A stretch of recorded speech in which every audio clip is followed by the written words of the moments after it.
송은재 TV 시작합니다. 봄을 재촉하는 봄비가 상당히 며칠 동안 길게 내리고 있습니다. 내일부터는 비가 그친다라고 합니다. 비가 그치고 나면 이제 봄 기운이 완연할 것으로 이렇게 예상이 됩니다. 민주당의 공천, 이재명의 밀실 사천이라고 부릅니다. 비명반명 학살입니다. 비명반명의 집단 행동이 이제 본격화됐습니다. 집단 탈당까지 이어질 수 있을지 한번 짚어보겠습니다. 그 전에 먼저 KBS 의뢰로 한국리서치에서 조사한 여론조사 결과가 조금 전에 발표가 됐습니다. 지난 15일에서 17일까지 전국에 3,000명을 대상으로 전화 면접 조사입니다. 정당 지지도 국민의힘과 민주당 모두 37%로 동률이었습니다. 국민의힘, 민주당 동률이었습니다. 개혁신당 6%였습니다. 총선 최대 승부처 서울입니다. 서울에서 국민의힘은 37%, 민주당은 33%였습니다. 한동훈 위원장과 이재명에 대한 업무 수행 평가입니다. 한동훈 비대위원장이 일을 잘하고 있느냐? 46%, 잘 못하고 있다 43%였습니다. 이재명에 대해서는 제1야당 대표로 일을 잘하고 있다 32%, 잘못하고 있다 61%였습니다. 잘못하고 있다가 굉장히 높았고 한동훈과 이재명의 격차가 14%포인트였습니다. 앞으로도 한동훈 위원장의 지지율만큼 국민의힘 지지율이 더 높아질 여지가 많이 남아있다, 이렇게 읽히는 대목입니다. 민주당의 집단 반발, 이제는 윤영찬까지 하위 20% 통보를 받았다.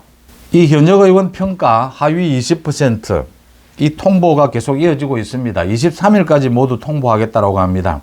저한테도 명단이 와 있는데 지금 이 명단이 맞다 맞지 않다, 이 공천관리위원장은 자신만 안다 이렇게 이야기하고 있습니다. 지금 민주당에서 하위 20% 통보를 받았다, 이 김영주를 비롯해서 윤영찬 모두 공개를 하고 있습니다. 이걸 공개를 하는 사람이 있고 공개를 하지 않는 사람이 있습니다. 하위 20% 통보를 받았다 하더라도 자기 지역이 경선이 이루어지면 이 페널티를 감수를 하고 20%, 30% 정도 페널티를 감수를 하고 경선에 참여하겠다라고 하는 사람은 공개를 하지 않는 것이 유리합니다. 그런데 이렇게 공개를 한 사람들은 이제 공개적인 행동에 나서겠다, 공개적인 반발에 나서겠다, 집단 행동에 나설 수도 있다라는 걸 표시를 한 셈입니다. 홍영표, 전해철, 박영순, 윤영찬, 송갑석, 이제 친문계를 중심으로 해서 비명반명들이 어제부터 오늘도 홍영표 사무실에 모여서 이제 대책 논의를 하고 있는 겁니다. 하위 20% 통보를 아직 받지 않았다라고 하더라도 홍영표를 비롯해서 이런 친문 의원들은 친문을 빼내고 여론조사를 돌린 것도 지금 드러나 있습니다. 그러니까 이재명의 비선그룹에서 이 친문 핵심 의원들을 제외한 다음에 여론조사를 돌렸다. 그렇게 돌리는 이유는 이재명의 측근들을 꼽기 위해서죠. 이 부분과 관련해서 이재명이 이야기를 했습니다. 이 하위 20%, 이재명이 시스템에 따른 것이다라고 했습니다. 거의 대부분이 지금 31명인데 28명 가까이가 비명반명입니다. 그런데 시스템에 따른 것이다라고 했습니다. 이재명은 지금 이걸 그냥 밀어붙이겠다라는 의도로 읽힙니다. 이런 경우에 이제 홍영표를 중심으로 해서 홍영표, 전해철, 서른도 있습니다. 비명반명. 어떻게 대응을 할 것이냐. 어제 오늘 모여서 의논을 했는데 이제 분수령이 되는 것은 내일입니다. 내일 국회 본회의가 있고 난 다음에 의원총회가 예정이 되어 있습니다. 내일 이제 불만이 폭발할 것으로 보입니다. 내일 불만이 폭발하는데 이재명이 어떻게 대응할 것이냐. 이재명은 이대로 밀고 간다라는 것입니다. 이 자신의 측근들 비선그룹에서 지금 여론조사까지 했고 이런 사천을 하는 밀실회의도 했다, 이런 것까지 모두 지금 드러나 있는데도 이재명은 그대로 밀고 나가겠다라는 것입니다. 이재명이 그대로 밀고 나가겠다라고 되면 내일 의원총회를 거치고 난 다음에는 집단 행동이 예상이 됩니다. 그 시점은 언제일까? 언제 본격화될까? 가장 중요한 사람 두 사람이 지금 남아 있습니다. 임종석과 노영민입니다. 임종석과 노영민을 이재명이 어떻게 처리할 것이냐.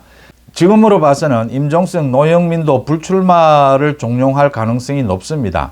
임종석, 노영민에 대해서 험지 출마 이야기를 계속하고 불출마 이야기를 계속하고 있는데도 임종석, 노영민이 지금 반발을 하고 있습니다. 곧 아마 결정을 해야 될 것으로 보입니다.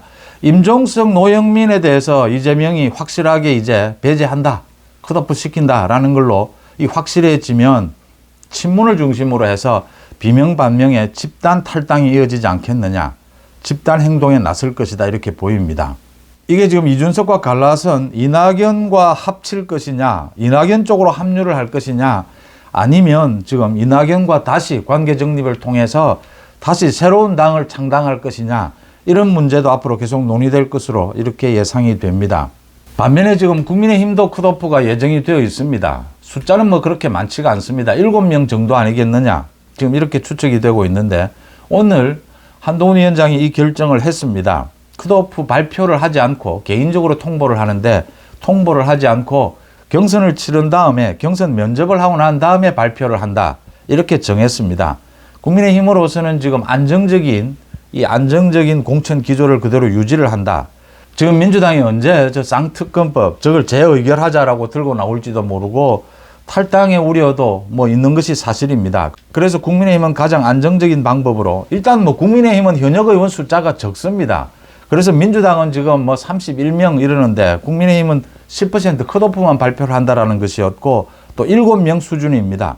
그래서 이 7명에 대해서도 개별 통보를 하지 않고 경선 면접을 하고 난 다음에 통보를 한다, 그런 방침을 정했습니다.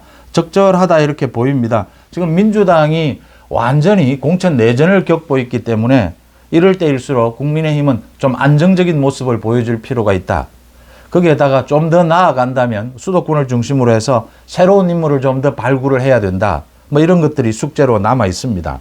국민의힘은 안정적인 공천 분위기를 가져가고 있고, 민주당은 이제 본격적으로 비명반명들이 집단 행동에 나섰다, 집단 탈당까지 이어질 것이다, 이렇게 예상이 되는 대목입니다. 송은재TV 마칩니다. 고맙습니다.